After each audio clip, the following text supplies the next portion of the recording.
I wore black to the courthouse, but not for mourning. Grief had already taken what it needed. What remained was something sharper, a quiet certainty that this room, with its oak panels and fluorescent hum, would decide whether I had ever mattered at all. My mother-in-law sat 3 rows behind the plaintiff's table, her spine rigid, her hands folded over a leather purse I recognized. It had been a gift from Daniel, years ago, before the accident. Before everything became a question of blood and belonging. She didn't look at me. None of them did. My father-in-law stared straight ahead, his jaw set like a man preparing for war. Daniel's brother, Marcus, leaned back in his chair, arms crossed, a faint smirk playing at the corner of his mouth. They had flown in from Connecticut for this, hired a lawyer whose hourly rate could have paid my rent for 3 months. They wore their grief like armor, polished and impenetrable, and I was the outsider who had wandered into their tragedy and refused to leave. All rise. The judge entered, a woman in her 60s with silver hair pulled into a tight bun and reading glasses perched on her nose. She moved with the efficiency of someone who had seen every variation of human pettiness and still managed to believe in the law. I stood, my legs unsteady, my hands gripping the edge of the table. My lawyer, a kind man named Roger with tired eyes and a coffee stain on his tie, leaned close. "Breathe," he whispered. "Let them talk first. It'll work in our favor." I nodded, though I wasn't sure I believed him. The opposing counsel stood a man named Whitmore, tall and silver-haired, with the kind of voice that filled a room without effort. He adjusted his cufflinks, a small gesture that somehow conveyed both wealth and certainty.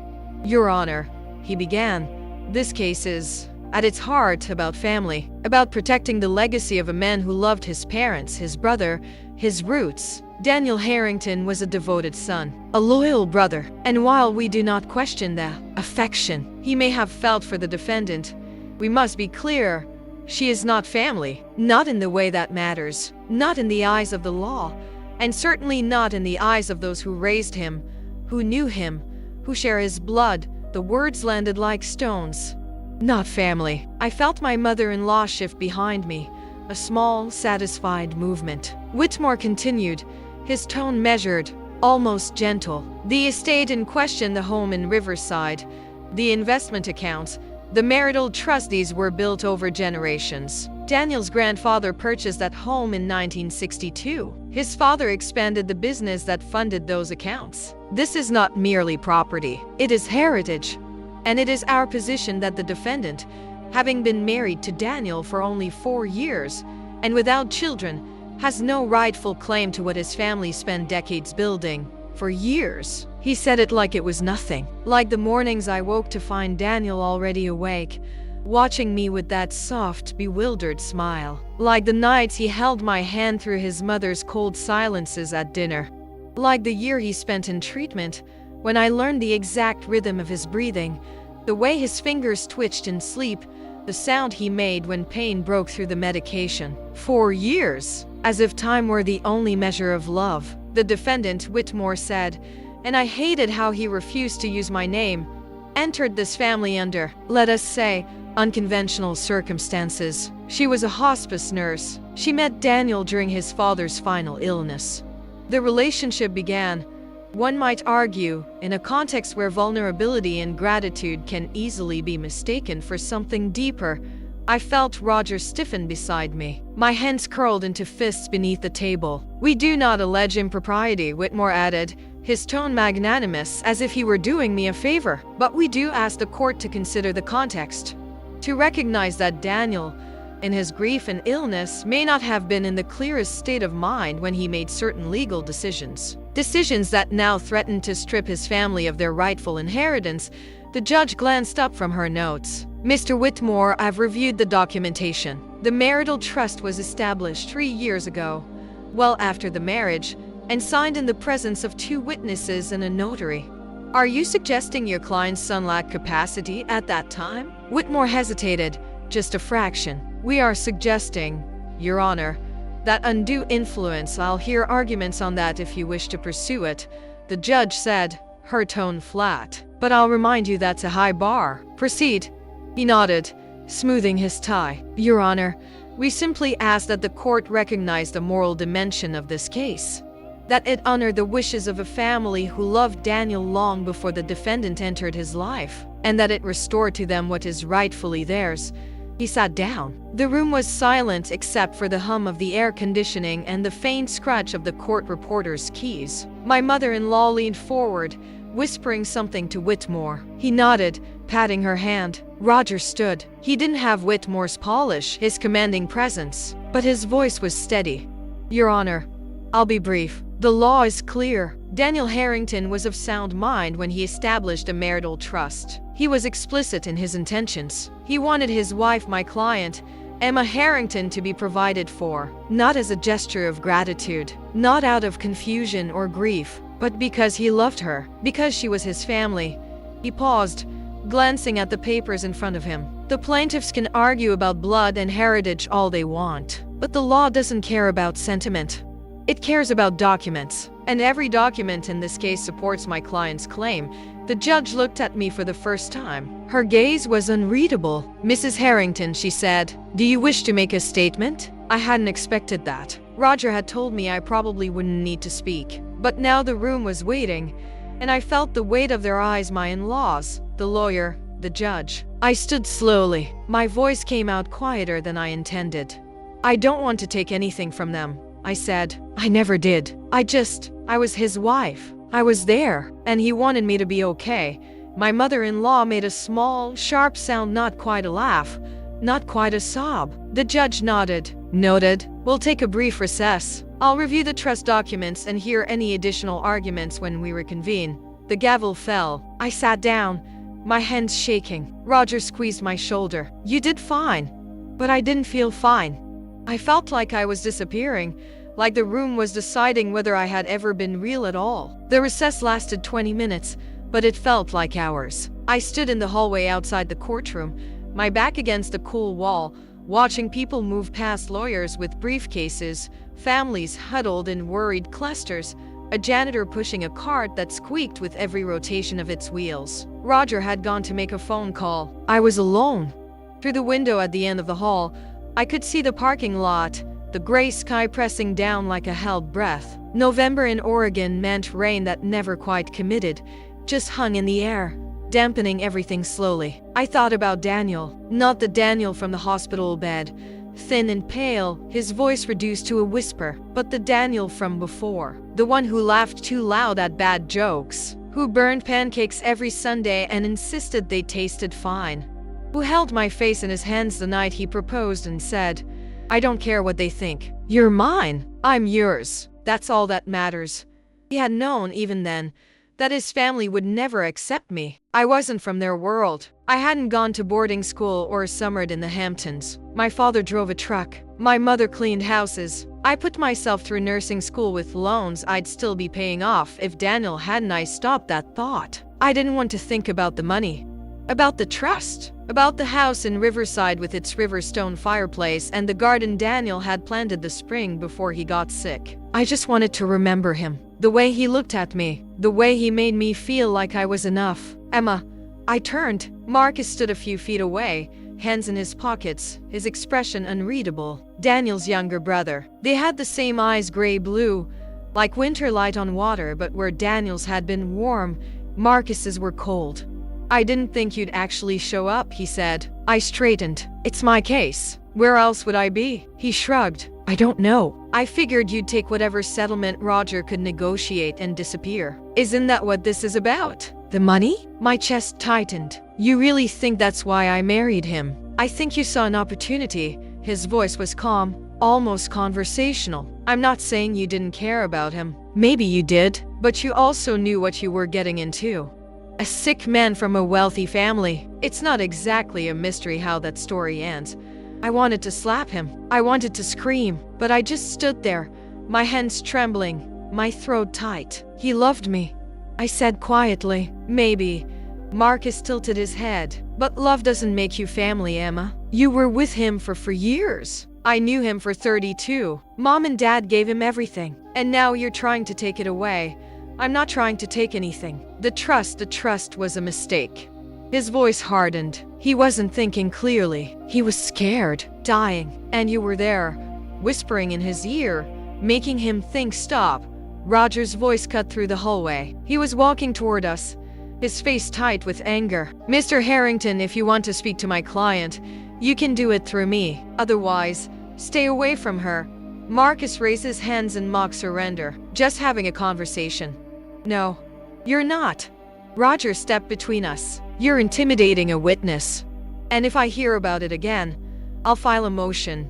Marcus smiled, but it didn't reach his eyes. See you inside, Emma. He walked away, his footsteps echoing down the hall. Roger turned to me. Are you okay? I nodded, though I wasn't sure it was true. Don't listen to him, Roger said. He's trying to rattle you. That's all this is. But it wasn't just rattling. It was something deeper. A reminder that no matter what the law said, no matter what documents existed, I would always be the outsider, the woman who didn't belong. When we returned to the courtroom, the air felt heavier. My mother-in-law was crying softly, dabbing at her eyes with a tissue. My father-in-law sat beside her, stone-faced, his hand on her knee. I took my seat. Roger shuffled through his papers, his jaw tight. The judge entered, and we rose again. I've reviewed the trust documents, she said, settling into her chair, as well as the arguments presented. Before I make any rulings, I want to hear from the plaintiffs directly. Mrs. Harrington, Margaret Harrington, would you like to address the court? My mother-in-law stood slowly. She was a small woman, elegant even in grief, her gray hair perfectly styled, her black dress simple and expensive. She had always looked at me like I was a stain on her son's life. Now, standing in front of the judge, she looked fragile, wounded. Your Honor, she began, her voice shaking. I don't know how to explain what it's like to lose a child, to watch him suffer, to sit beside his bed and know there's nothing you can do. She paused, pressing the tissue to her eyes. Daniel was our firstborn, our pride. He was brilliant, kind, full of life. And when he got sick, we did everything we could. We paid for the best doctors, the best treatments. We were there every day. Her gaze flicked to me, just for a moment. And then she came into his life. A nurse, someone who was supposed to care for him professionally. But she saw something else. An opportunity, a way into a life she could never have on her own. I felt my face flush. Roger put a hand on my arm, a silent warning not to react. I'm not saying she didn't care for him, Margaret continued. But caring for someone and being their family are not the same thing. Family is blood. It's history. It's the people who were there from the beginning, who will carry his memory long after she's moved on. Her voice broke. She sat down, covering her face with her hands. The courtroom was silent. The judge looked at me. Mrs. Harrington, Emma Harrington, do you wish to respond? I stood. My legs felt weak. My voice felt small. I don't have a speech prepared, I said. I'm not good at this, but I need to say, I didn't marry Daniel for money. I didn't even know about the trust until after he died. I married him because I loved him, because he made me feel like I mattered, like I was worth something. I looked at Margaret, though she wouldn't meet my eyes. I know you think I don't belong, that I'm not real family, and maybe by your definition, I'm not. But Daniel thought I was. He told me over and over that I was his family, that I was home. My voice cracked, and I'm not trying to take anything from you. I just want what he wanted. For me to be okay, to have a place to live, to not lose everything because you can't accept that he chose me. I sat down, my hands shaking. The judge was quiet for a long moment. Then she picked up a document from her desk. I'm going to read something, she said, and I want everyone in this room to listen carefully. She adjusted her glasses. This is an excerpt from the Marital Trust, signed by Daniel Harrington on March 14th, 3 years ago. It reads, I, Daniel Harrington, being of sound mind and body, do hereby establish this trust for the sole benefit of my wife, Emma Rose Harrington. It is my express wish that, upon my death, all assets contained herein, including the property at 428 Riverside Drive, the investment accounts held at Merrill Lynch, and any additional funds designated be transferred to her without contest or condition. She looked up. There's more. I make this decision freely, without coercion or undue influence. My family may not understand. They may not approve, but Emma is my family now. She is my heart, and I will not leave her with nothing." The room was silent. Margaret's face had gone pale. Marcus stared at the floor. The judge set the document down. "The law is clear. This trust is valid. It was executed properly, witnessed, and notarized. And unless the plaintiffs can provide evidence of incapacity or undue influence, which they have not, I see no grounds to overturn it." She looked at Margaret. "I understand your grief, Mrs. Harrington. I truly do. But your son made his wishes known, and this court will honor them." The gavel fell. I didn't move, couldn't move. The judge's words hung in the air like smoke, and I kept waiting for someone to wave them away, to say there had been a mistake, that none of this was real. But Roger was gathering his papers, his face carefully neutral, professional. Whitmore was leaning toward Margaret, speaking in low, urgent tones. And Marcus was staring at me with something I couldn't quite name. Not anger, not even surprise. Something closer to resignation. "Court is adjourned," the judge said. "The trust stands as written. Mrs. Emma Harrington is the sole beneficiary. If the plaintiffs wish to appeal, they may do so within the statutory period. But I'll warn you now, you'll need substantially more evidence than what's been presented today." The gavel fell again, final and absolute. Margaret stood abruptly, her chair scraping against the floor. She didn't look at me, didn't look at anyone. She just walked out, her heels clicking against the tile, her husband following close behind. Marcus lingered for a moment, his hands in his pockets, his expression unreadable. Then he too turned and left. The courtroom emptied slowly. Roger touched my shoulder. "Emma, you okay?" I nodded, though I wasn't sure. "Is it really over? For now?" He hesitated. "They could appeal, but honestly, they don't have grounds." The judge was clear. "The trust is airtight. So I won?" He smiled, tired but genuine. "You won." But it didn't feel like winning. It felt like standing in the ruins of something that had once been whole, holding the pieces and wondering if they'd ever fit together again. I drove home in silence. The rain had finally committed, coming down in sheets that blurred the windshield even with the wipers on full. The house, my house now, legally sat at the end of a gravel drive, surrounded by Douglas firs and the sound of the river just beyond the property line. Daniel had bought it 5 years ago, before we met, before the diagnosis. He used to joke that it was his retirement plan, a place to grow old, to fish, to watch the seasons change. We'd spent exactly 1 full year here together before he got too sick to leave the bedroom. I parked and sat in the car for a long time, listening to the rain drum against the roof. The lights were off inside. I'd left in the dark that morning, too nervous to eat, too anxious to do anything but rehearse what I might say in court. Now, with the judge's words still echoing in my head, I felt hollow. I unlocked the front door and stepped inside. The house smelled faintly of cedar and old coffee. I'd stopped cleaning weeks ago, stopped pretending that keeping things tidy would somehow keep me tethered to normal life. Mail sat unopened on the kitchen counter. Dishes lingered in the sink. The living room was exactly as I'd left it the night before, a blanket crumpled on the couch, a mug of tea gone cold on the side table. I dropped my purse on the floor and walked to the window. The river was high from the rain, dark and fast, cutting through the trees like a scar.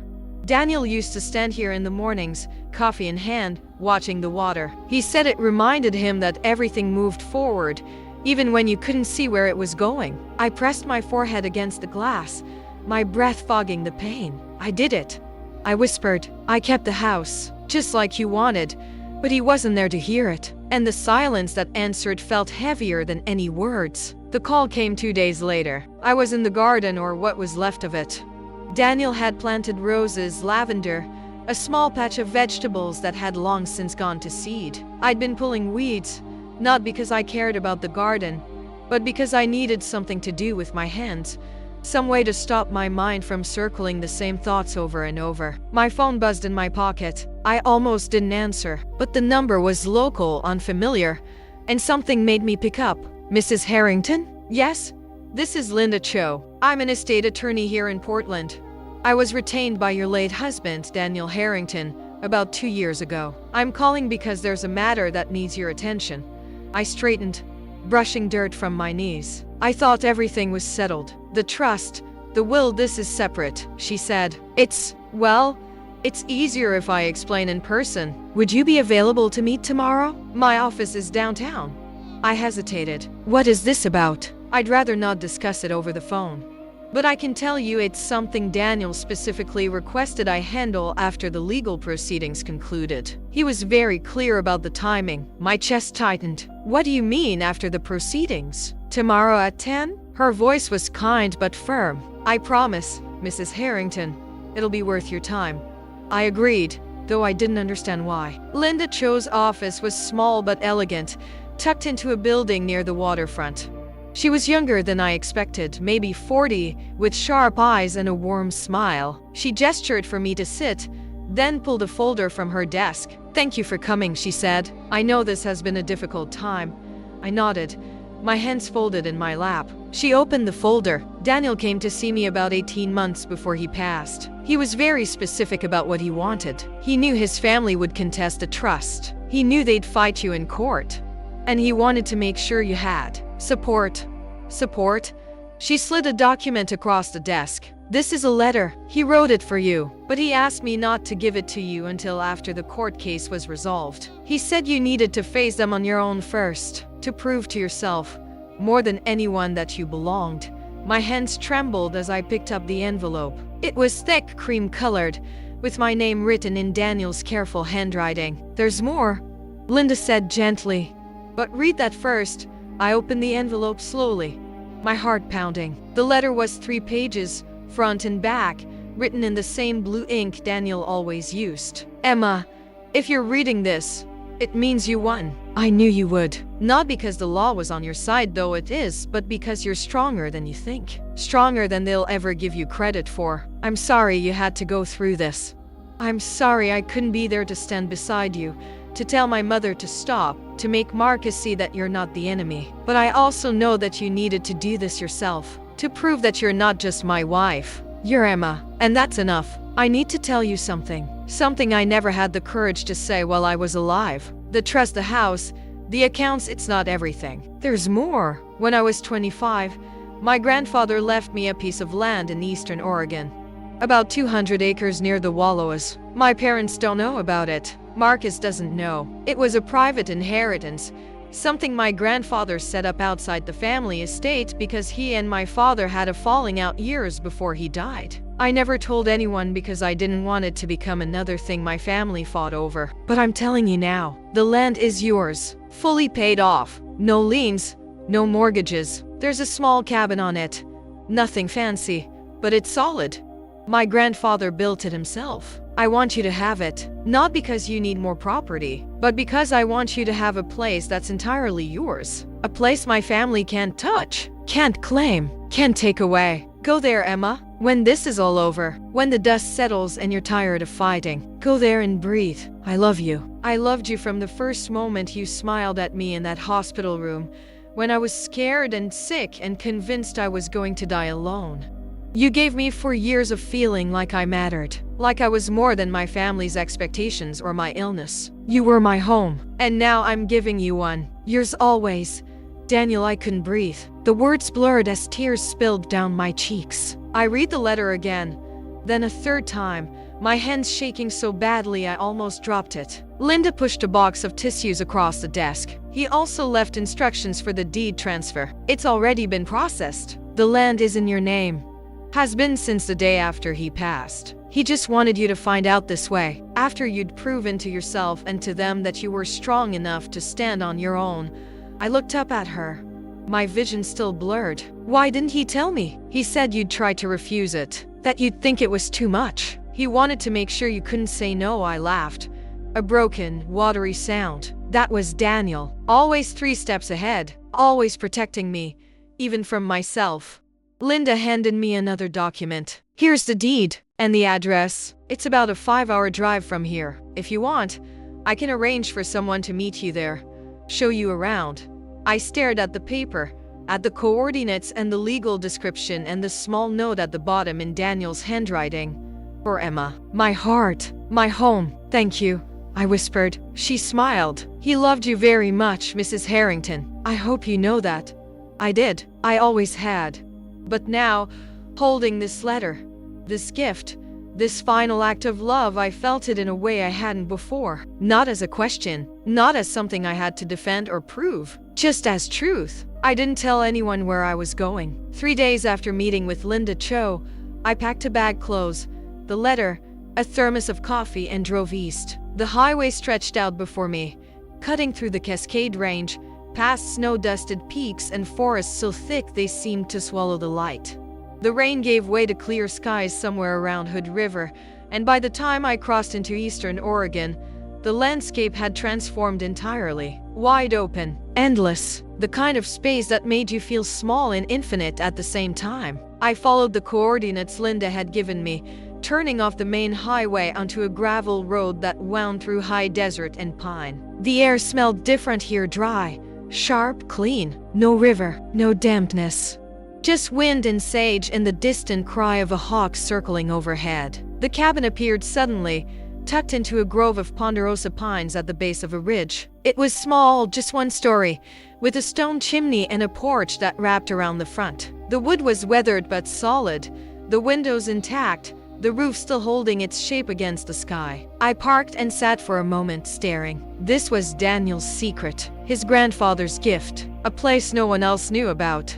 A place that was mine. I stepped out of the car, my boots crunching on the gravel. The wind moved through the trees, a low, constant whisper. I walked up the porch steps, testing each one, and found the key exactly where Linda said it would be, under a loose stone near the door. Inside, the cabin smelled like dust and old wood and something faintly sweet, like dried flowers. There was a small kitchen, a wood stove, a table with 2 chairs.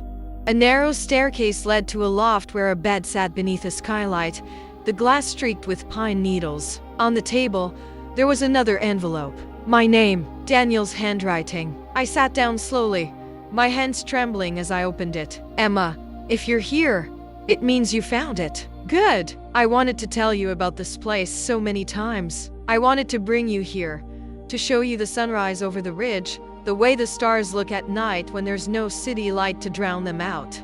But I ran out of time. My grandfather used to say this land was a place for second chances. He came here after his divorce, after he lost almost everything in the split. He built this cabin with his own hands, lived here for 5 years before he reconciled with my grandmother and moved back to Connecticut. He told me once that this place saved his life, that it gave him space to remember who he was, apart from everyone else's expectations. I'm giving it to you for the same reason. I know my family hurt you. I know the trial was brutal, that they said things that made you doubt yourself, doubt us. I wish I could have stopped it, but I also think maybe you needed to go through it, to prove to yourself that you're not defined by their approval, that you're enough, all on your own. This land is yours, Emma, not because you're my widow, not because of the trust or the law or any legal document, but because you're you. And you deserve a place where no one can tell you that you don't belong. There's a box under the bed in the loft. Open it when you're ready. I love you. Always. Daniel. I climbed the stairs slowly, my heart pounding. The loft was small, just enough room for the bed and a single dresser. I knelt and reached under the bed, my fingers finding the edge of a wooden box. I pulled it out and sat on the floor, the box in my lap. Inside, there were photographs. Daniel as a child, grinning gap-toothed at the camera. Daniel with his grandfather, both of them holding fishing rods, standing in front of this very cabin. Daniel and me, a photo I didn't even know existed, taken at the hospital, the day we got married. I was in scrubs. He was in a hospital gown. We were both smiling. Beneath the photos, there was a small leather journal. I opened it carefully. The first page was dated 2 years ago, just after his diagnosis. I'm writing this because I'm scared. Scared of dying. Scared of leaving Emma alone. Scared that my family will make her life hell after I'm gone. But I'm also writing this because I want her to really know that she changed everything for me. Before Emma, I was just going through the motions, playing the part my parents wanted. The dutiful son, the successful businessman. I had money, status, all the things that were supposed to matter. But I was empty. Emma made me feel alive. She made me laugh. She made me believe that love wasn't just something you did because it was expected. It was something you chose every day, even when it was hard, especially when it was hard. I don't know how much time I have left, but I know this. I want Emma to be okay. I want her to have a life after me. A good life. A life where she doesn't have to fight for every inch of ground, where she doesn't have to prove herself to people who will never see her the way I do. So I'm leaving her this place. And I'm leaving her this journal, so she knows that every decision I made, the trust, the land, all of it was because I loved her. Not because I pitied her, not because I felt guilty, but because she was the best thing that ever happened to me. And I wanted to give her the world. I closed the journal, tears streaming down my face. I sat there on the floor of the loft, surrounded by Daniel's words, his memories, his love, and I felt something shift inside me. Not grief, not anymore. Something closer to peace. I stayed at the cabin for 3 days. I lit fires in the wood stove. I walked the property, tracing the boundaries Daniel's grandfather had marked with cairns of stacked stones. I watched the sunrise from the porch, coffee in hand, the sky turning gold and pink over the ridge. And I thought about the trial, about Margaret's words. She's not real family. I thought about Marcus, his cold eyes, his certainty that I didn't belong. I thought about the judge, reading Daniel's words aloud. Emma is my family now. She is my heart. And I realized they were never going to accept me. No matter what I did, no matter how much I loved Daniel, no matter how many legal documents existed in my name, they would always see me as the outsider. But Daniel hadn't, and that was enough. On the 4th morning, I packed my things and locked the cabin. I stood on the porch for a long moment, looking out at the land, my land, and I felt something I hadn't felt in months. Gratitude. Not for the money, not for the property, but for Daniel, for the way he had loved me, for the way he had seen me, for the way he had made sure, even after he was gone, that I would be okay. I drove back to Riverside slowly, the windows down, the wind in my hair. The house felt different when I arrived, lighter somehow, like it had been holding its breath and could finally exhale. I walked through the rooms, touching the furniture, the walls, the things Daniel and I had chosen together. And I made a decision. I would keep the house. Not because I had to, not because the court said it was mine, but because it was home. And I would visit the cabin, often, whenever I needed space, whenever I needed to remember who I was, apart from everyone else's expectations. I would live the life Daniel wanted for me.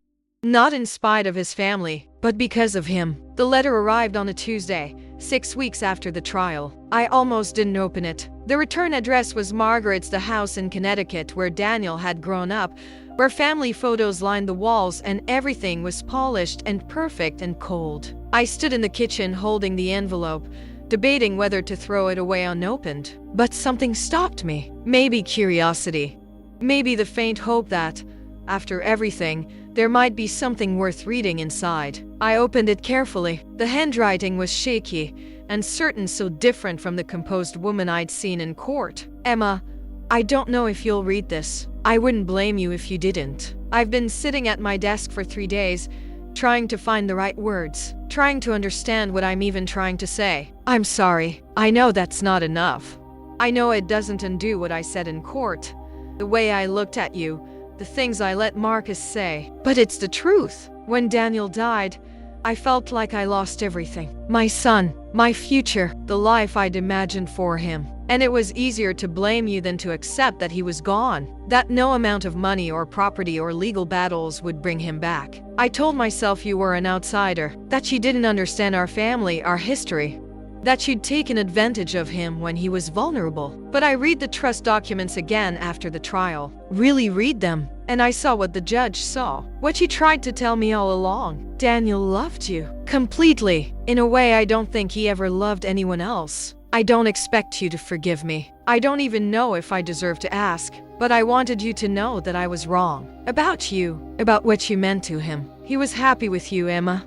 In those last years, even with the illness, even with everything, he was happy. I saw it, even if I didn't want to admit it. You gave him something I never could. Freedom. The freedom to be himself, to choose his own life, to love without conditions. I'm not asking for anything. I just wanted you to know. Margaret, I read the letter twice, then set it down on the counter. My hands were steady. My breathing was calm. I didn't feel anger. I didn't feel vindication. I just felt tired.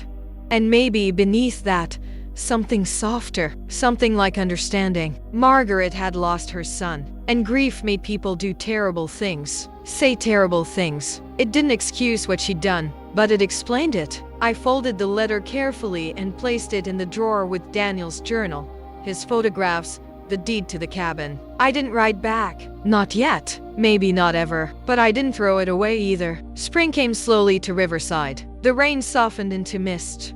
The garden began to wake, green shoots pushing through the soil, the roses Daniel had planted sending out new buds. I started working again. Not at the hospital, I couldn't go back there.